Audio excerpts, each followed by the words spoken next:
Good afternoon. Welcome to the Las Vegas Rotary Club, connection to this fine city like no other, with a grounding and a foundation of service to others that will go unrecognized at times, but fully realized by those you serve. My name is Kirk Alexander, and I'm honored to be the 102nd president of this Rotary Club.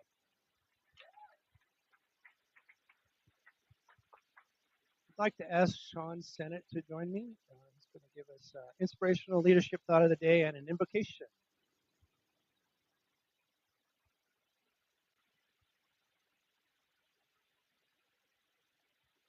Hello, everybody. If you'll bow your heads with me. Father God, we come before you, Lord, not only as Rotarians, but children of you, Lord, brothers and sisters in Christ. Father God, we ask for your blessing upon this time. We ask for your blessing upon the meal. Bless the hands that have created it for us and are serving it to us.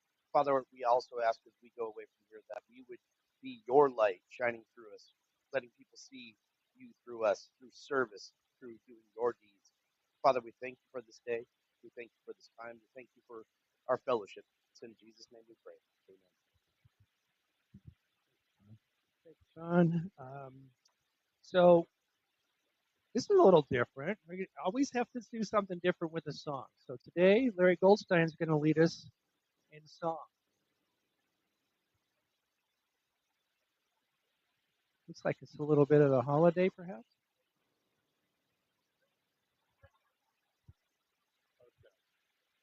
I do not leave me stranded by myself, please. Yes, okay. Please do not leave me stranded. I cannot sing. That's why I leave it to professionals.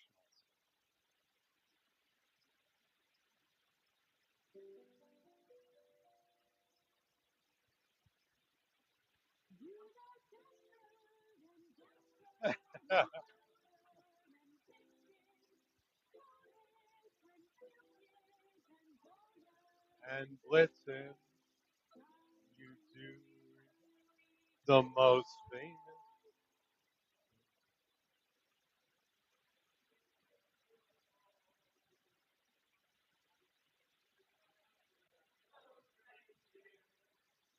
Better shiny now.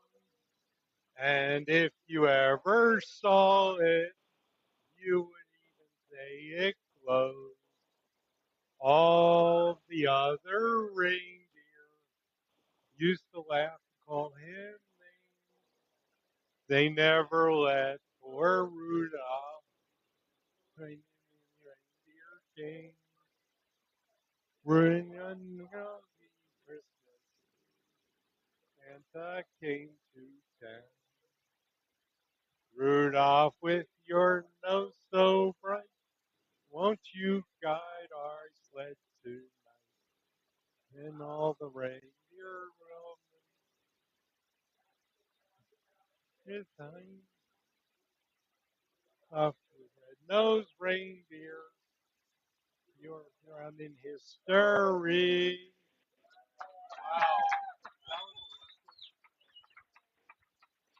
Wow. Thank you, Mr. Goldstein.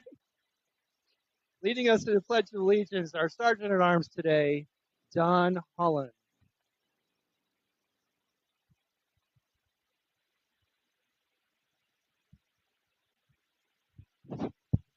My mic works. So if you would, contemplate the purity of the white stripes, the blue of the fidelity of our country, and the red of the sacrifice of all those who have suffered and given for this country. So please repeat after me. I pledge allegiance to the flag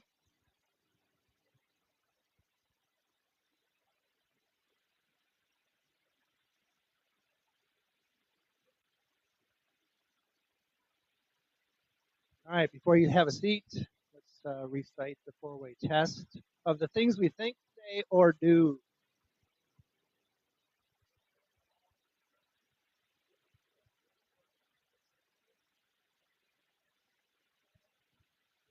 All right, please be seated. Today I'd like to have Sarah Thornton come up and sign a brick for me on the Let's Build Something Together Rotary moment.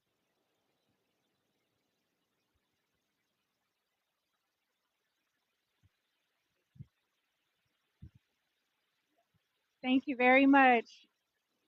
I'll try to be short, but I am the current host mom of Anika, who is here today with her mom, her dad, her two brothers, and the assistant principal of Palo Verde High School, because that's how awesome she is.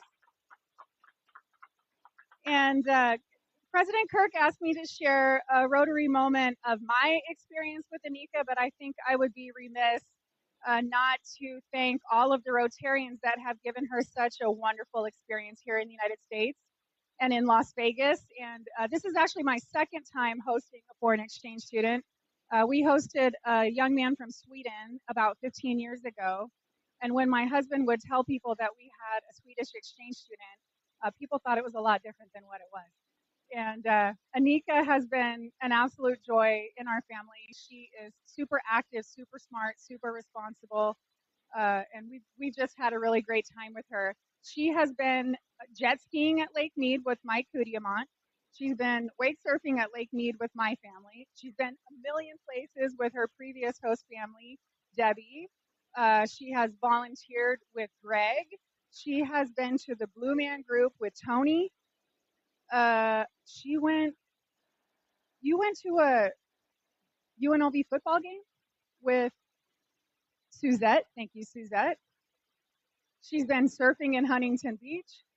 You went to a Raiders game? Really? She went to the Grand Canyon? Amazing. Anybody else? What an experience we gave this fortunate young person. She hangs out with a lot of foreign exchange students. She hangs out with a lot of kids altogether. She's very popular. But they don't even get a scratch of the surface of the experiences that we've been able to give her. And I'm very proud that she has been with our family and she's been with our club. So it's been a joy and a pleasure. Thank you. Don't go anywhere. You got to sign a brick.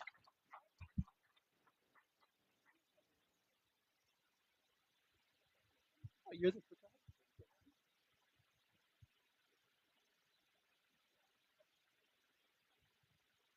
Yeah, we got this. All right. While she's signing a brick, I'll remind you that we're going to be using these bricks for a tree well around a tree that we've planted as a club at the elementary school we call Beckley. So that's probably going to happen next summer once all of these have been signed for throughout this year. We should be done with that in June, and we'll get working on that project and have it finished for you and get some pictures for you. All right, I'd like to thank the team that has put everything together for us today. The setup team, Demetrius Kouris and Debbie Howard. Our warm welcome greeters, Leah Havlin and Nikki Junium. David Jones and Stu Lipop on marketing and presentations. Closing team, Tucker Sappington. He's my utility player, okay? Tucker is just about everything to this club these days. Tucker Sappington, Michael Williams, and on raffle tickets, we got Bob Heiser, recording our history, our scribe, Aaron Campio, and on Facebook, the media team, capturing the moment. You just heard that she's going to be taking pictures today, Sarah Thornton. All right, from there, I'd like to introduce the head table. Our speaker today, Antonio Caslon from Brightline West, our member and speaker chair now. Is that what happened, Charlie? Yeah, almost speaker chair. Okay. Terry Bryant and club secretary Susan Ziabro.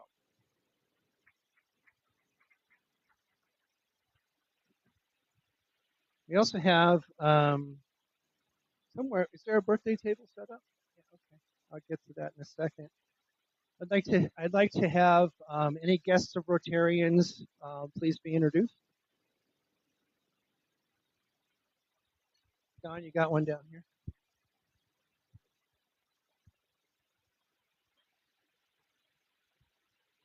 Thank you, Don. Stand up. I would like to introduce Daniel Lyles, the assistant principal of Palo Verde High School, where Anika walked to and from every day for 5 months from my house.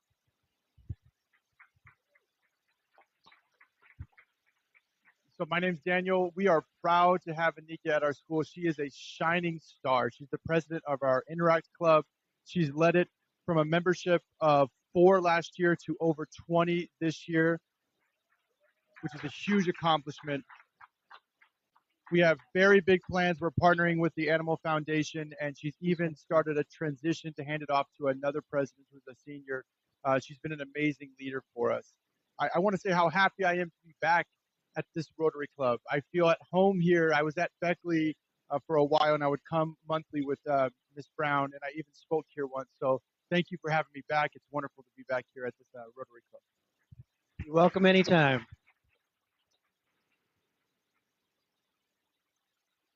John, you want to bring the mic to the table here?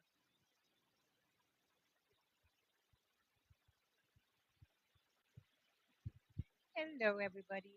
I brought my colleague. She has never been to the Rotary meetings, so I invited her today. Her name is Julie Peters. Welcome.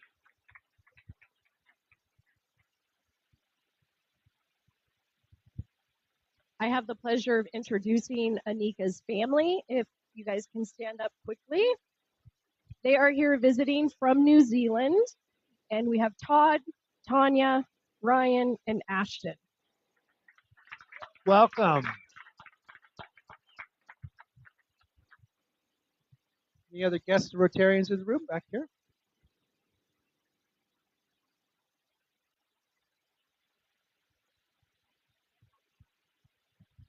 Okay, Shorty. This is what I call a good combination. I am grateful that John Pally is not able to be here because it allows me the opportunity to introduce John Klassen, I'm sorry, I apologize, retired Deputy Chief of the Clark County Fire Department, who is interested in seeing more about Rotary. And he knows Nikki. That was the first person he saw.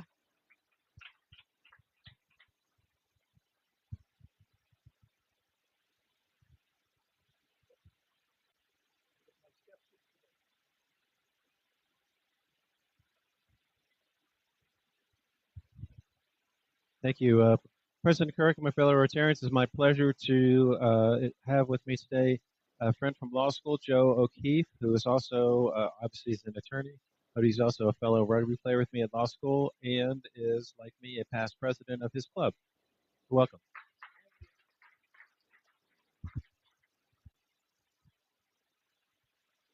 All right, don't go anywhere, Don. Right there. So Greg, it's a visiting Rotarian.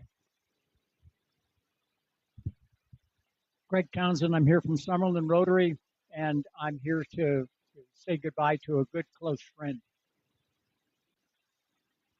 Make sure you're at the party Friday night.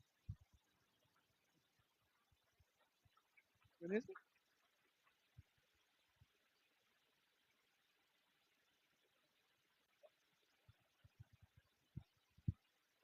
Yeah, so Don asked me at the beginning, he said, I've never done this thing. So I said, well, just stay in the middle. So I waited till he was all the way over there to have him come back.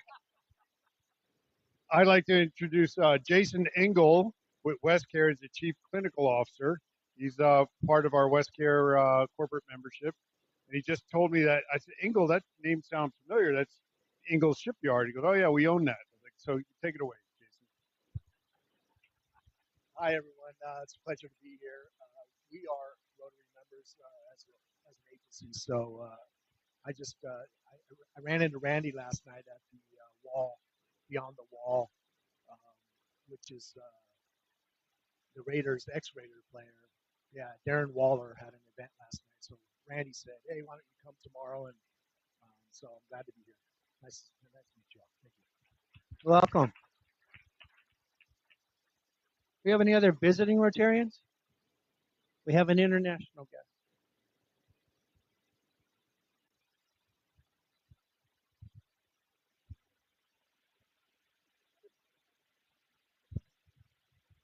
Thank you, Don. Indeed, a pleasure to introduce Brian Wilkes via Österreich. Doesn't speak German, though. It's just a little bit. And he is now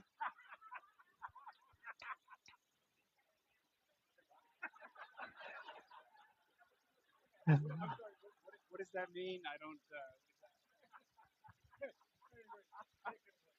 So sorry. Yes, my name is Brian Wilkes. I'm from Vienna, Austria. You can tell from the accent. I know, I'm sure. That's Austria, not Australia. So, by the way, New Zealand. I thought I would be the guest coming from the farthest distance, but you all beat me. home of the Pavlova, right? The Aussies try to claim that, but I think it's you all.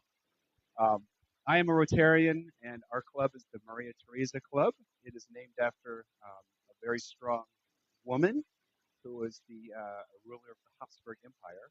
Our club was founded about 3 years ago by very strong women. It is an international club, and we're about 3 years old. We've got a great group here. I mean, we have 40 members, and we're lucky to get 15 at an evening meeting. So happy to be here. Thank you very much. Oh, I'm here for work. I got a new job, Mission Support Test Services. It's an LLC made up from Honeywell, Jacobs Engineering, and Huntington Ingalls. They formed this LLC to run some national security sites. So I'm here for that. Welcome.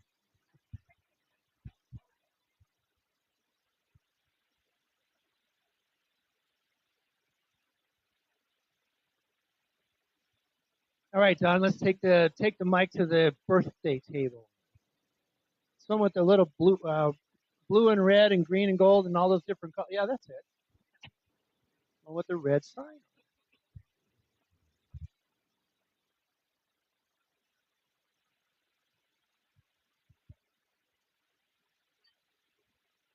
Hello, my name is Jamel Triho, and I'm actually happy to actually see everybody. Thank you.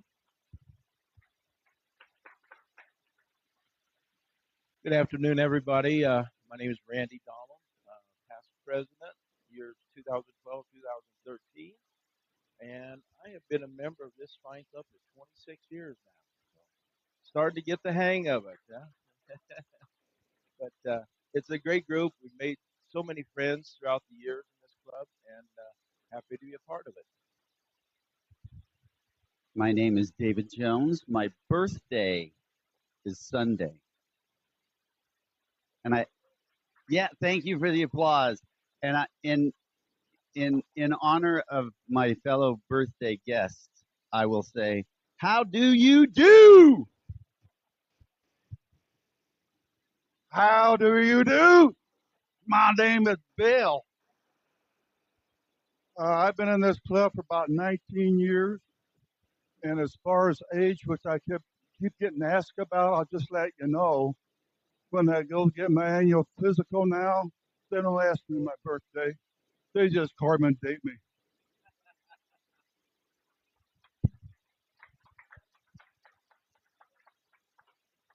All right, so before we sing to you, we have to point something out.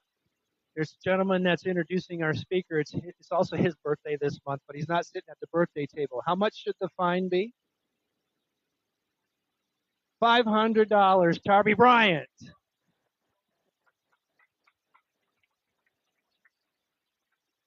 All right, who's going to lead us in song? I've done this like 5 times now. Who's going to do it? All right.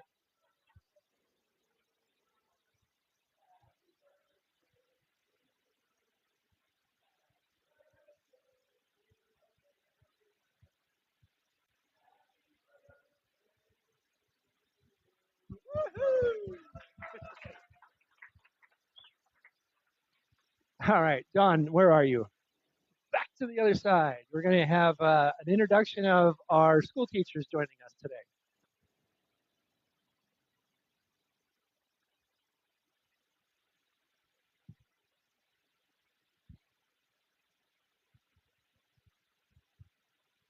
I'm Gwen Hall, and I'm filling in, first of all, for Tina Bishop to report that Breakfast with Books, we had 59 children and 43 adults, and that was a big improvement, and we had our fabulous volunteers who are always there. Now I'm filling in for Dr. Kathy, who I believe is in Calgary, and Stanica is one of the finest principals I know at Bracken. When I was there one day, she had rocking music, and sent thank you messages for all the presents they got at Santa Claus. Thank you. Hello, everyone. I'm Stanica, principal of Bracken. Today with me, I have Rosalie, my special ed wonderful teacher in the world. So we're very happy to be here. I would like to thank Rotarians for everything that you guys do for Bracken. It's just words are not enough to explain our gratitude. for many things like the Santa Claus. We had 20 students able to go home with lots of items that they needed or could not afford. So that means a lot.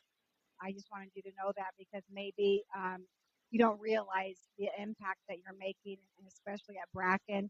We're also spending the grant money we got from you and buying digital tools for our students. We also have some shoes coming our way. So we're really thankful and we really appreciate you. Thank you for allowing us to be here and thank you for being our partners.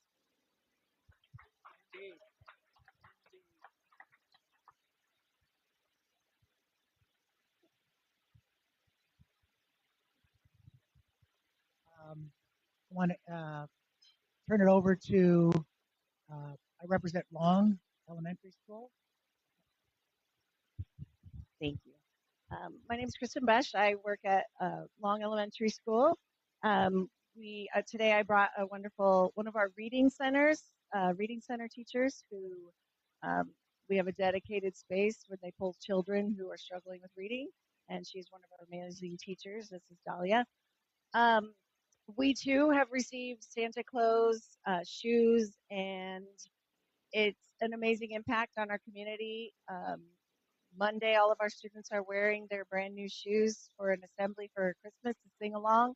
So that's going to be something really special to have all of our students wearing brand new shoes and clothing that they've received from you guys, as well as something that we just did, which was our fall carnival, where you guys donated all of the candy, which is super expensive nowadays. And our students had the most wonderful carnival we've ever had. We had trunk or treat, and we had lots of candy to give out, and our students were just blessed, and we really appreciate you guys. So thank you very much. And our other one. Hi. Hello, everyone. I'm Stu Lipoff, and I'm the liaison to Hollingsworth, and I'm going to let them introduce themselves. Hi, I'm Amy Johnson. I'm the assistant principal at Hollingsworth Team Academy, and I brought with one of our fabulous fifth grade teachers, Karen Ritchie. And we also would just like to thank you for all that you do for us. We also had students go on Santa Claus, and then with our grant money, we have purchased things for our Hero TV station where our kids put together a morning news program that is shown every morning. So that's really been awesome to have as well. So thank you so much.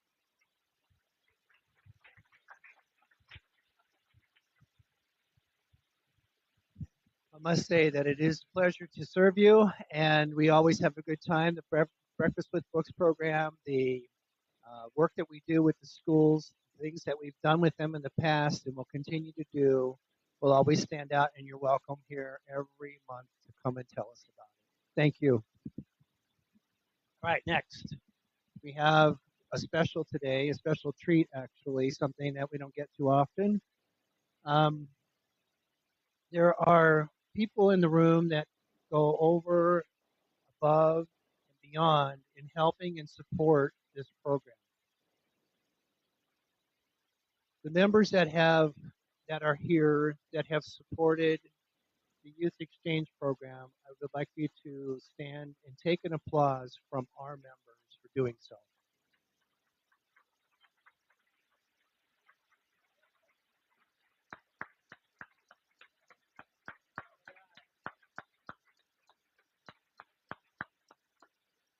Without them, I don't know how this would work, especially after listening to the outstanding student that you're about to hear from with her family here as they witness the work that she's done, the time that she's spent here, the things she's learned, and the leadership that she carried with her to her high school is absolutely outstanding. Nika Sinclair, please come up.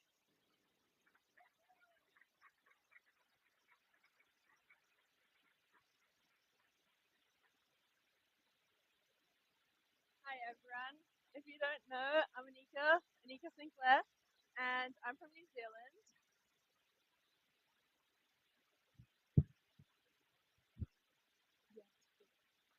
And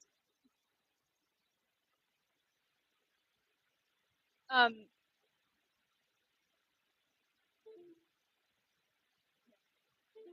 okay, so I'm going to be telling you a bit about me today and the amazing experience that I've had. So to start off, this is my blazer, and it is a holder of all the memories.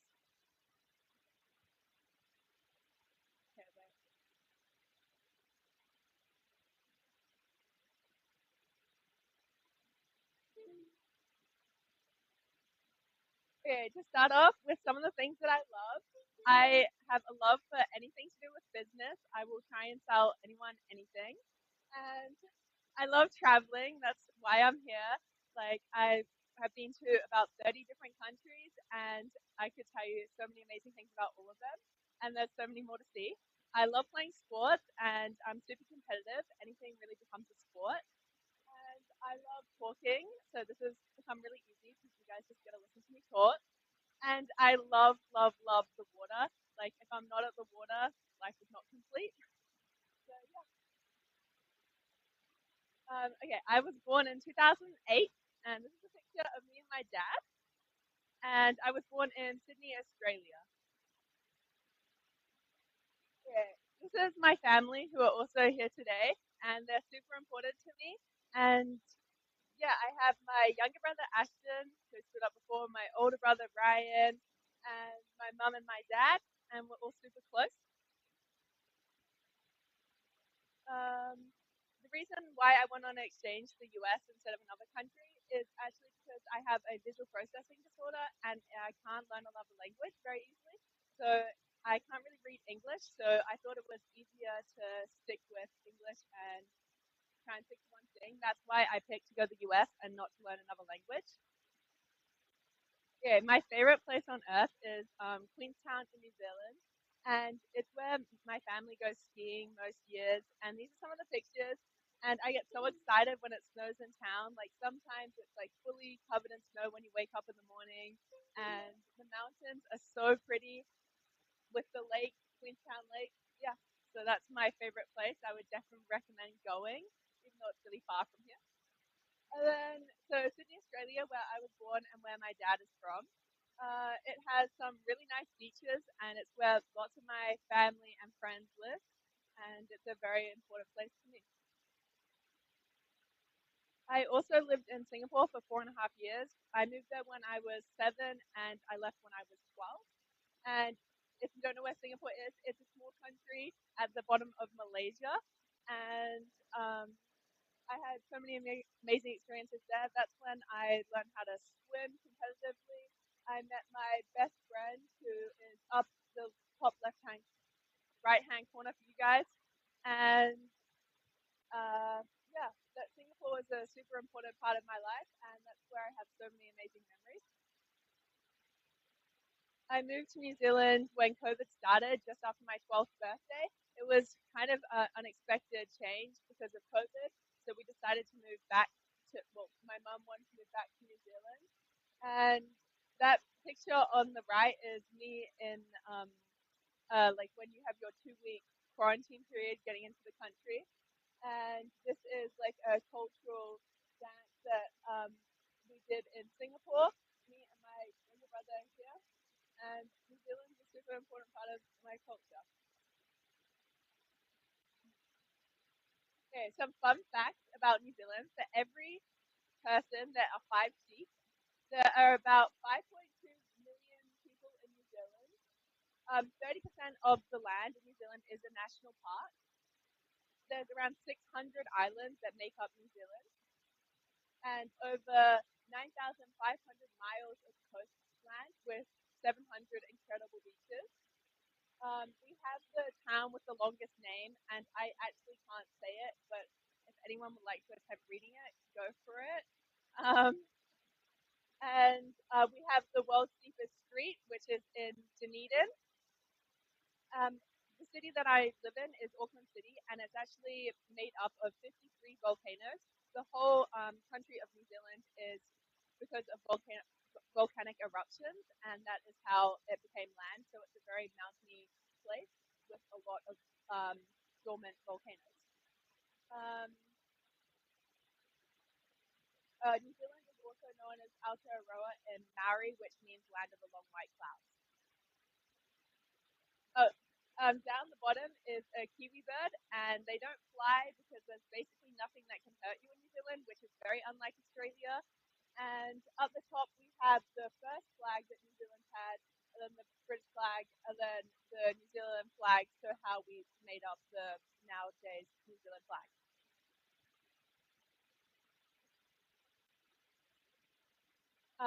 So as I said, I love the water, and this is why I like Auckland City. So we live on a peninsula, and I get to see the water on my way to school, at school, and on my way from home from school. So it's pretty awesome. And there's so many beaches, and the water's so clear. We got a boat when we got back to New Zealand, and I do some of my favorite activities on this boat, which include like wakeboarding and swimming, and I think you guys call it tubing. Yeah, this is my school. Yeah, I think it's a very pretty school, and it's right on the beach. And I study business, economics, accounting, uh, like kind of like an architecture class. It's called Design Visual Communication, Math, and English. Yeah, this is some of the things that I love to do with business. I usually go to the market every weekend. Sometimes I sell cooked stuff. Sometimes I sell like prop gibbets. It kind of changes whatever I'm feeling like, whether it's jewelry or something. I'm always onto something new.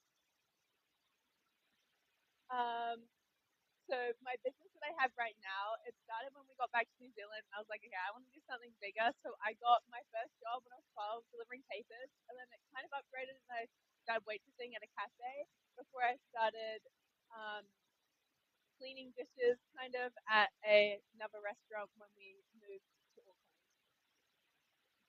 This is the start of my water bottle brand DOS, and it was like one of my dreams come true. So basically, the water bottle has a holder in the bottom, and I came up with this idea because people kept losing their mouth guards at basketball, and I was like, okay, well, how can I fix this? So I designed a water bottle with a holder in the bottom, and worked out it's useful for way more stuff like storing snacks in class because I love food. This is like some of my photos now, so it's much better than when it just started. And I have water bottles here and in New Zealand, and I can say I've sold them in 3 different countries, and it's taken me so many different places and helped me grow so much. I've learned so much from having a water bottle brand. Okay, my exchange year, I would say this has been the best year of my life by so many miles, and I couldn't even list everything that I have done. There's no chance. But I have so many amazing friends. I got to do so many school events. Like this is my interact club's in the middle with all the green t-shirts. Some of my friends at the top are at senior sunrise in this photo, and I loved watching the football games. I love how America has such amazing skill spirit, and everyone's kind of like supports everyone and whatever they want to do. This is my host mom and host sister. They are the best. And I don't have a picture of Debbie up here, but she has taken me to like Tahoe, and I had an amazing time at her house. I can say I had the 2 best host families ever. No one can compete with me. And for Halloween, you guys go full out here, so I dressed up as Shrek, which was really fun. And I've also met so many other amazing exchange students this year. I could not name them all, but in the top right hand corner, those are my favorite 3. Yeah. So on my exchange, we get to go on a train trip, which is a month-long trip through the US. We flew down to California to start, and there was 20 other students that we did this trip with. So we started in California, then we were in LA, and then we went to San Francisco, and this is all on train. And then we went to Oregon, Washington, Montana, and all over the east side, like New York. We saw Niagara Falls. We went into Canada for a night. On the 4th of July, we were in Boston, which was awesome, and the fireworks were super cool. And I'm happy to say that that trip was the best month of the best year. And that's when I met some of my best friends and people all over the world. So now I have a place to stay in 3 different continents. I can't thank this Rotary Club enough for having me and hosting me. And thank you to everyone who helped me out over this year to help it be the best year ever.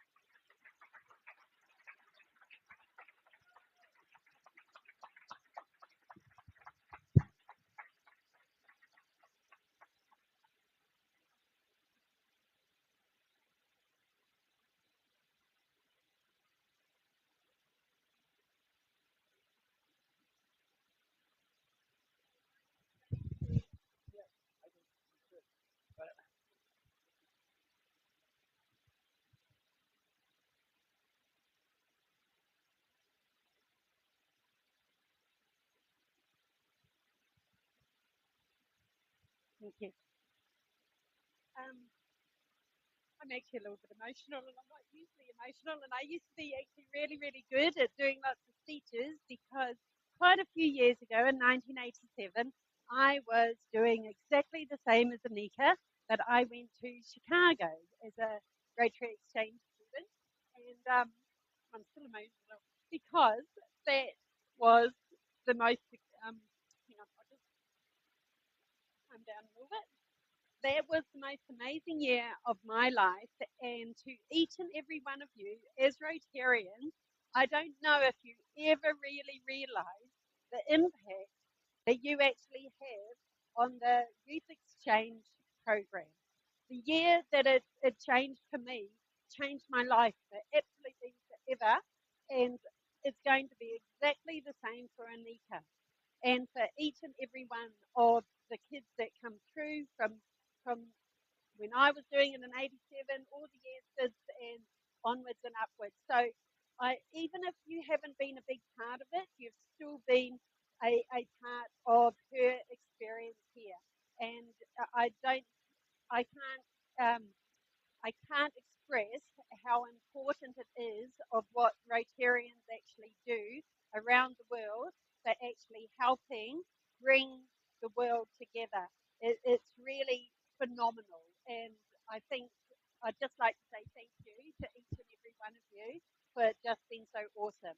But in particular, I want to say thank you to Kimberly for being the lead person as for Rotary Youth Exchange and doing such a fabulous job. After COVID, the whole youth exchange program sort of collapsed and finished around the world, and it's really just starting again. So for the likes of people like Kimberly, it's very, very difficult to re-establish those connections around the world and get host families doing this again and everyone being involved again. But it is just brilliant. So thank you so much, Kimberly.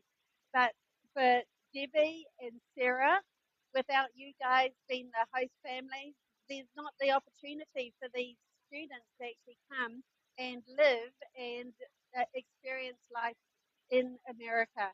And what you guys have done and how you've embraced having Anita in your home is just from a mother to another mother.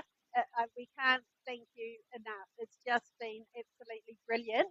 And we hope that New Zealand is quite a far away place, but it's not that far for you guys. And it's only a 12-hour flight. And if you ever do come to New Zealand, we do hope that you do look up us and Anika in particular, and we would love to show you around and let you know a little bit about New Zealand. On behalf of Devonport Rotary, so instead of the flag, they have actually presented um, a collector's edition of glasses. And what they wanted me to say, so that's her local club, her sponsor club. They have said these glasses were for the Food and Wine Festival that Rotary was responsible for doing. If you don't know, New Zealand's very proud of their wines, so I hope you all have a glass or two of New Zealand wines every so often. And and we also like our food, as Anita sort of intimated as well. Anyway, that was one of their major fundraising events, and they raised $140,000 a year from just that event, and obviously it went back into the community. And they said not a flag, but something a little bit different. So, and then like mother, like daughter, Anika has mentioned her DOS bottles, and I'm just going to have one last thing because otherwise Kimberly may not talk to us again. She has still got about 400 bottles in her garage, and if there is any way that you can think of friends, family, community, business groups, schools that need water bottles, please buy one, please buy 100. It's Christmas time. I'm sure you've got businesses that need gifts given out. They're $25, but I'm sure Anika's going to be very happy if you want bulk. And I'm sure Kimberly would love them out of her garage, so we would really appreciate it. So, on a final note, thank you very, very much again for hosting our beautiful daughter. We are happy to have you here and to take her home to Westminster. Thank you.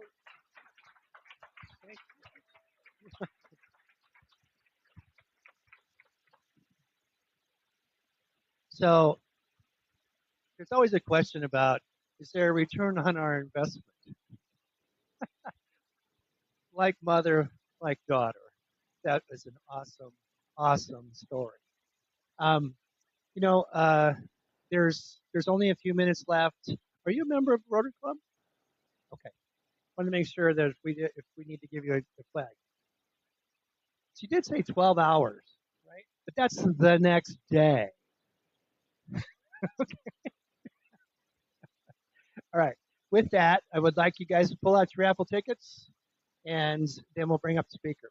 So, for the money, we are north of $3,300 in this draw today. So, who's going to be the lucky one to pull the card? The last four are 0590. 0590.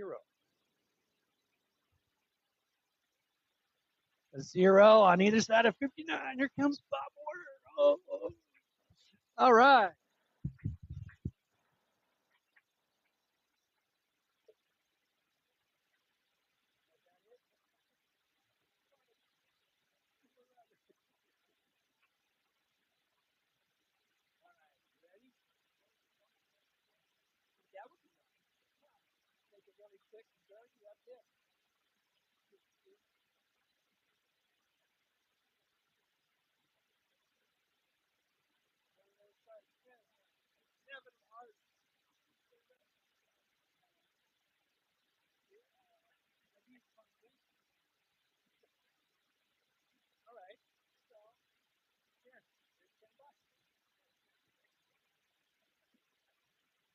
Thank you, Bob. All right, for the Lottery Bucks, we have 0637. 0637.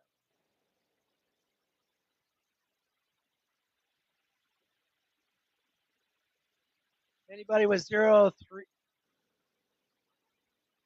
What's the number? You got it. 0637.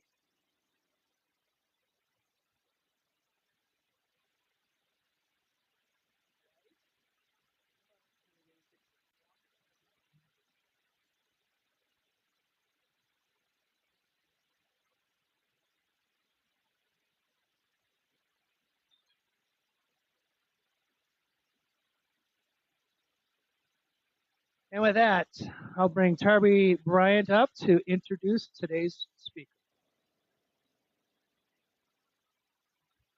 So our speaker today at Rotary is the Public Relations Director for Brightline West. He is a native of Chicago, has lived in Texas. He is here now in Las Vegas. You know him from TV and radio stations here in Las Vegas. Please join me in welcoming Antonio Castellano. Welcome, sir.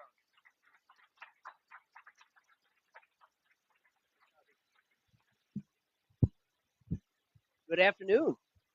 It's great to be here at the Las Vegas Rotary Club. It's an honor. Thank you, Kurt and Tarby, for the invitation. As Tarby told you, my name is Antonio Castellan. I'm the Director of Public Affairs for Brightline West. I've lived in this great city for 10 years, and as Tarby mentioned, before Brightline West, I was a reporter for News 3. So there's a possibility you may have seen me on your TV sets. I was able to report on crime and all the crazy things that happened in Las Vegas, and also was a reporter in LA and in San Diego. Well, today I get to speak what I believe is the most exciting project in America today. So Bob, stop me if you've heard this story before. We are building a high-speed train that is going to go from Las Vegas to Southern California. Well, it's going to happen this time. Take a look at the video.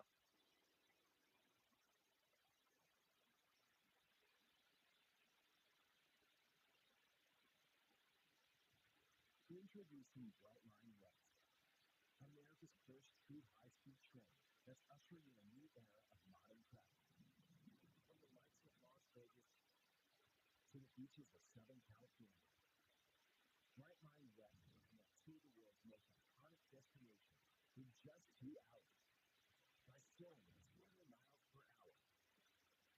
Brightline's zero-emission, all-electric train will be the greenest form of transportation in the world and will be made right here in the USA with American labor. From beautiful stations with bright lounges and premium amenities to exceptional onboard experience with all the extras, Brightline West will offer a convenient and comfortable way to work, relax, and play. Welcome to the live reimagined. Welcome to Brightline West.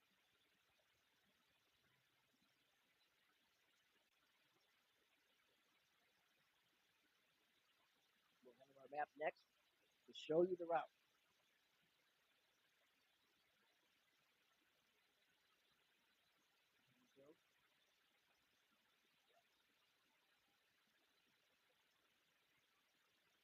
There we go. There's the map. The trip will start from Las Vegas to Rancho Cucamonga. It's 218 miles long, all electric, eco friendly trains. The train will go down, majority wise, down the median of the I 15. It'll take 2 hours and 10 minutes to get to your destination.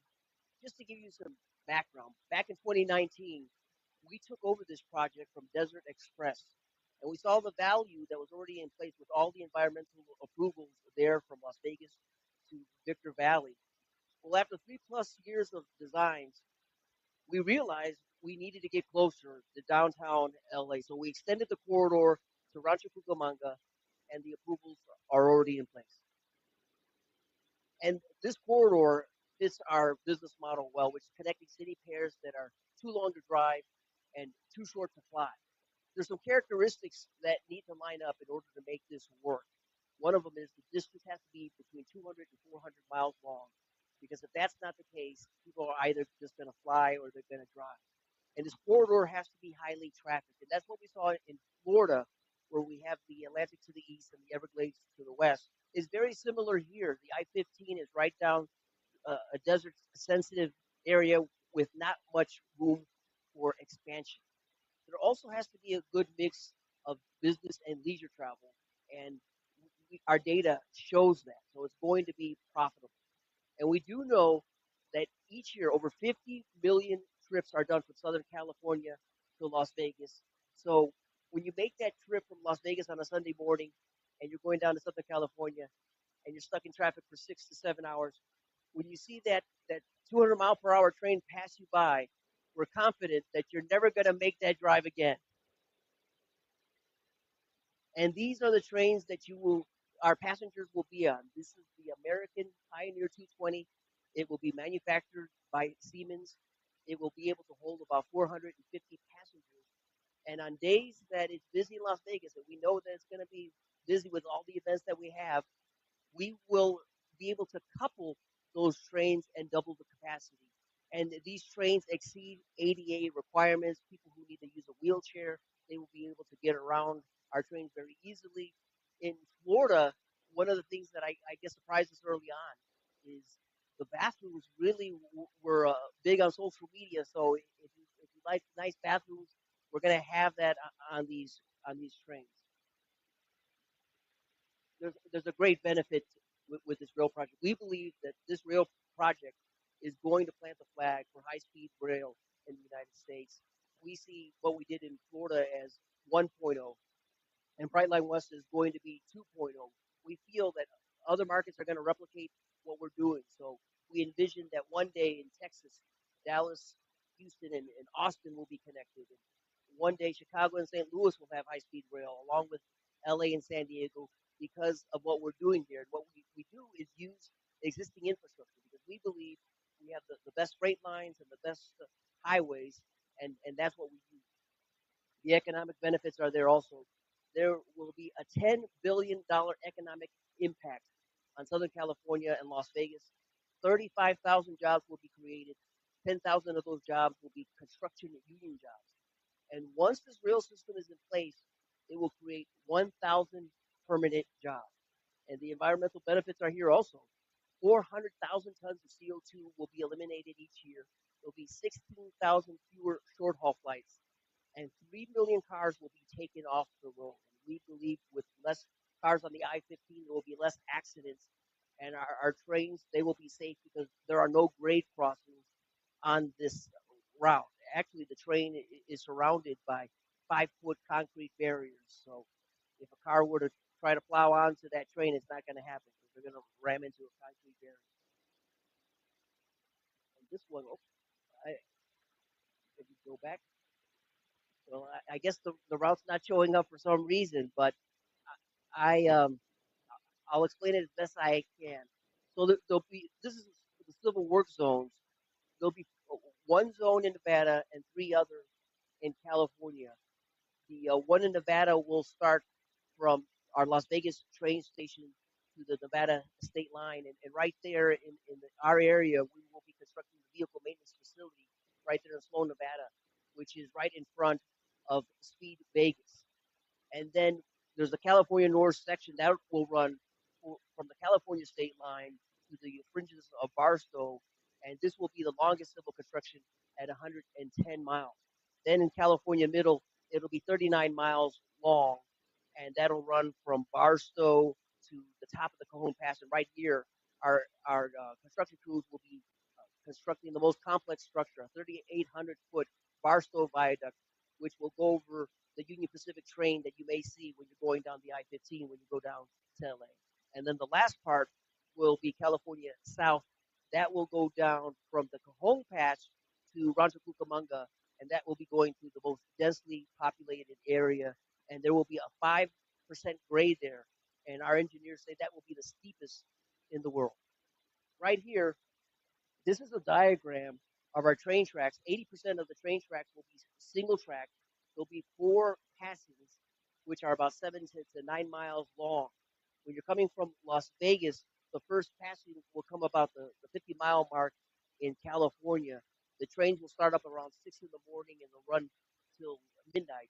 And on our busiest days, we will have about 6 train sets on the corridor at one time.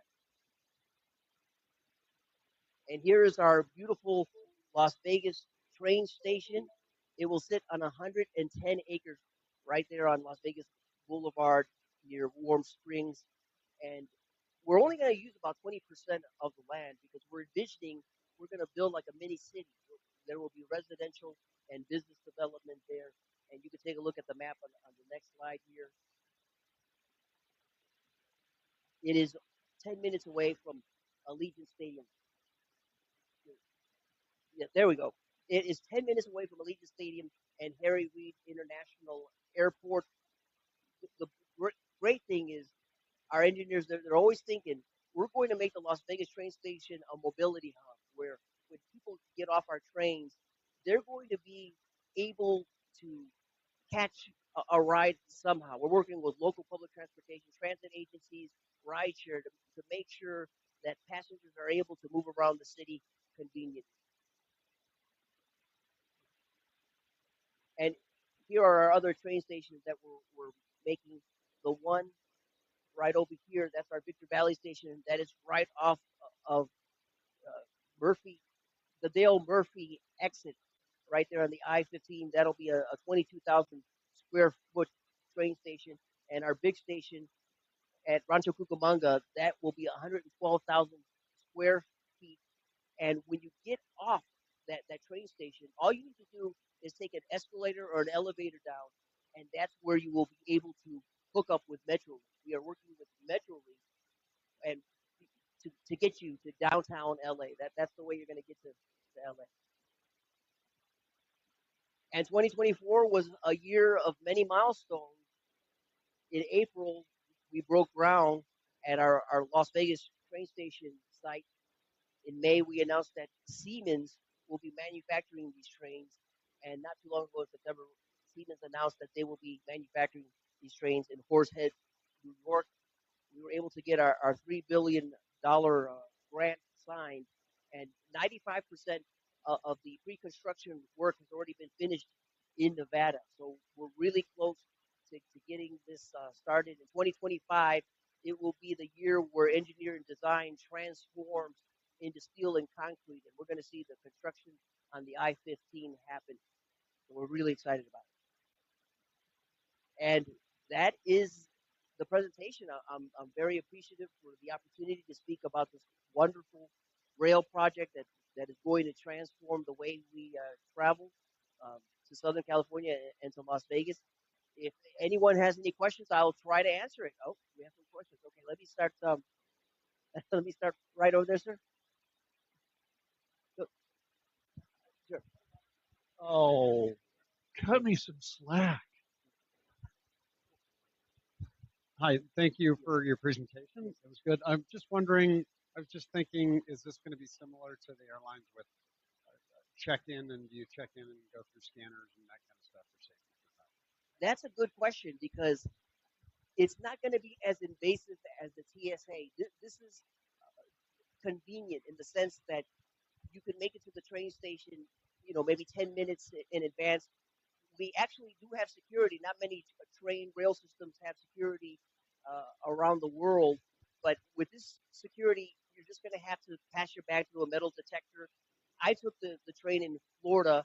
I got to the train station about 10 minutes ahead of schedule, and I went right through the security system, and before I knew it, I was on the train. So it's not going to be exactly like the airport situation.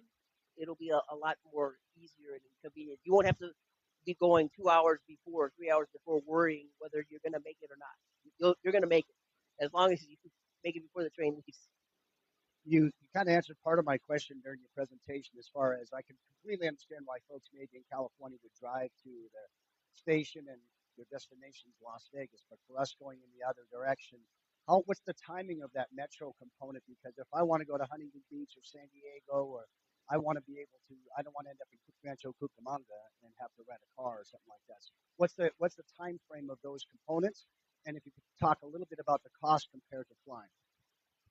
Well, right now to get to Orange County, that's not really something that we're talking about. I mean, right now, the MetroLink will drop you off from Union Station, and you'll have to figure out how to get from Union Station to Orange County. I lived in LA many moons ago, and I understand it can get complicated, but you would have to use the public transportation as best as you could plan it out to get to Huntington Beach. And then cost-wise, you asked about the cost. So the way it works in Florida, there's been a lot of questions about. Basically, you're going to pay about $100 each way. We use a dynamic pricing um, system where it depends on demand and preference. It depends on peak travel. So if you buy your train tickets early, it'll be cheaper, and if you buy them later and there's not much room on the train, it's going to be more expensive. Kind of like the airport, like the ticket, airline ticket. What is the expected date of operation that we can actually get on a train and go? That's a great question. We are looking to the end of 2028 to have this ready to go. Our engineers, I've worked in news about the majority of my life, and I've never been around such passionate people. They have been designing this for many years, and 2028 is the hit time where we plan to have these trains going and taking you to Southern California in 2 hours and 10 minutes. Can you tell us how you solved the Cajon Pass right of way? And where do you diverge? I saw on the map that you're not on I-15 anymore, so you go off to Las Vegas Boulevard. At what point do you come off of I-15 down to where the station's going to be? Well, Two questions. the majority of the ride is along the median of the I-15. But when you leave the train station in Vegas, you're going to travel about 7 miles east of the I-15, and right at the St. Louis Parkway, that's where you'll make that transfer into the median of the I-15. In regards to the Cajon, yeah, that'll be a train, rail line that they will construct, and that has been environmentally approved, so there's no concern with that. In regards to the Cajon Pass, it's a complicated area, but our engineers have designed it where I believe they're following the south part of the corridor of the I-15 because obviously it diverts, so they're going south and taking it that way. I hope that makes sense. Okay. I got a question for you. So the tracks will be running down between the two highway, the I-15 Yes. down the center? Yes. And so certain parts of that, there's small little overpasses as you're getting into California especially. Is this going to go over the top of them or are you going to work it where you change the overpasses and put it through? You all are asking great questions because I thought the same thing when I was going down the corridor. And we are investing $800 million in upgrades to the I-15. So some of those concrete barriers will be moved, the bridges will be renovated, wildlife crossings will be built. So those are the plans is to renovate it so the train is able to go through. What kind of impact on the car travel on I-15 during construction? And it's a pregnant question because we're right in the middle of the F1, so it's hard getting here for about 6 months a year. Well, I love these questions. We are in constant contact with NDOT to make sure that when the construction happens, that everyone knows which lanes are going to be down. We're hoping that people are patient, but we're going to put out that information weeks in advance. That's my job, to put out that information to inform you what lanes will be shut down because it's going to happen. There's going to be some lane closures, but if you keep in contact with your local news stations, we will put that information out there. We are working with some of the best contractors in America, and these folks have done it for a long time. They will be looking to do this construction during non-peak hours. I don't imagine that they're going to be, shutting off lanes on a Sunday morning. I envision like at from midnight to 5 a.m. Those are the plans. Antonio, thanks again for being here today. We kind of talked about what happens at the Vegas side and the California side. What do you think the impact's going to be on all the cities in the middle? Because I think you said you're going to stop in Barstow. We're going to stop there at Victorville. Victorville Yes. and Barstow. So, I mean, what you talked about the travel. Who's going to be traveling this? Is it just a lot of people that want to come to Vegas, business people, and then what's the economic impact on Victorville and Barstow? Do you think? Thanks. I don't have the exact numbers on the high desert, but I have heard that the politicians there and the people are already getting ready for the train to end up there in Victorville. They are expecting a huge economic boom, but I don't have the exact numbers. I can look for that information for you, and once I learn it, I'll be happy to share it because I don't want to give you numbers that are not correct. But we're expecting it's going to be great for the high desert. Yeah.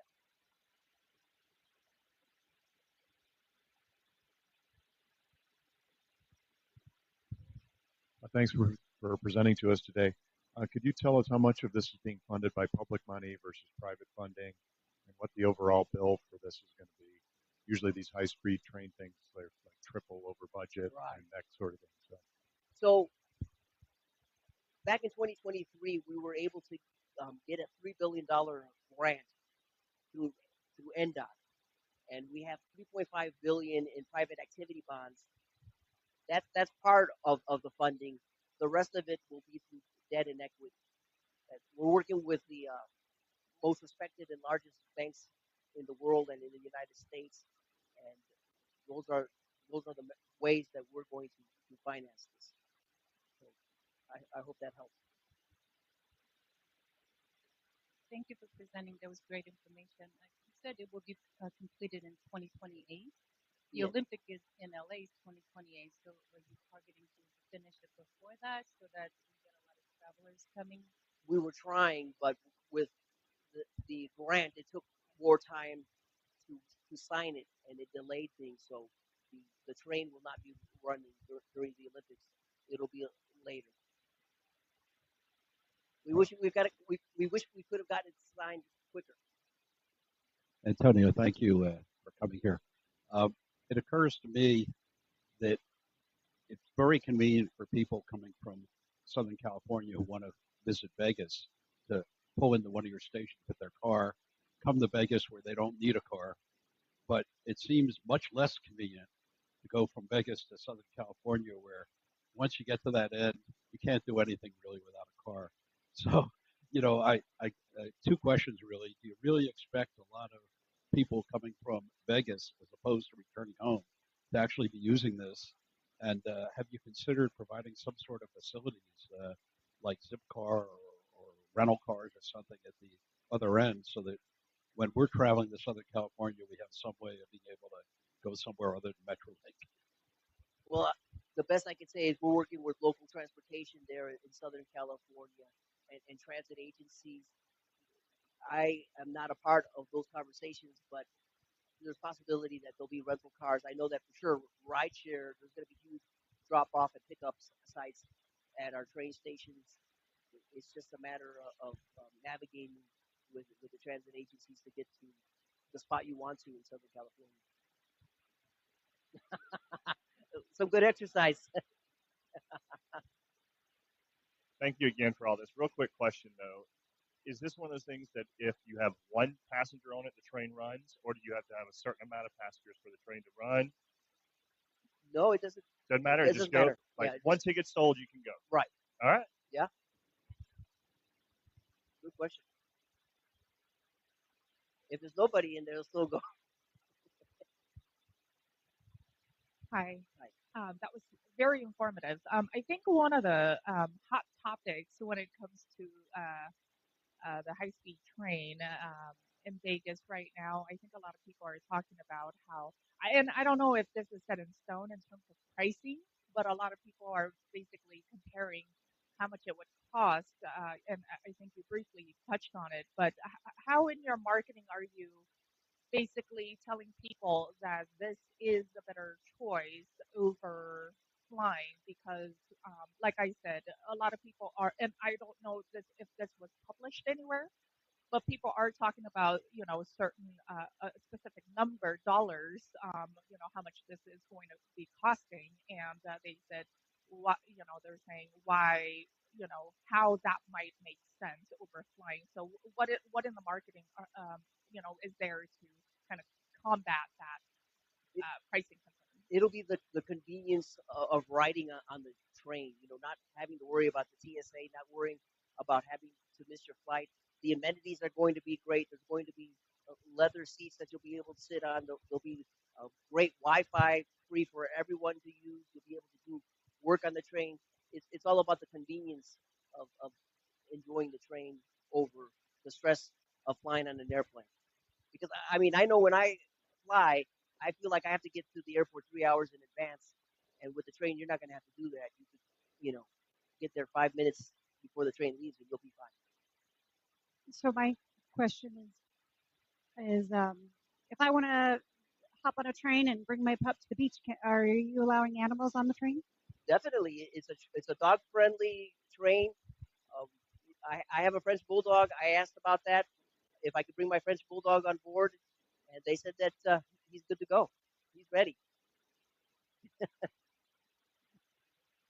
I see a lot of pets on the train there in Florida, so we're pet friendly. Yeah. We all love our dogs. Is that it? Yeah.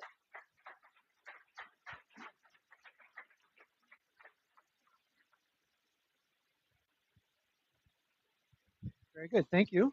Thank you for being here today. Before you go, I'd like to honor you with a certificate of donating some shoes to a lucky kid in your name. Thanks, Liz. Thanks for the picture. We look forward to riding a train. I make that trip so many times. I think I've done it like 130 times since I moved here. All right. So with that, I would like to say Rotary International President Stephanie Yurchuk believes in our members and calls on them to recognize and amplify the organization's power to save lives. Meeting adjourned.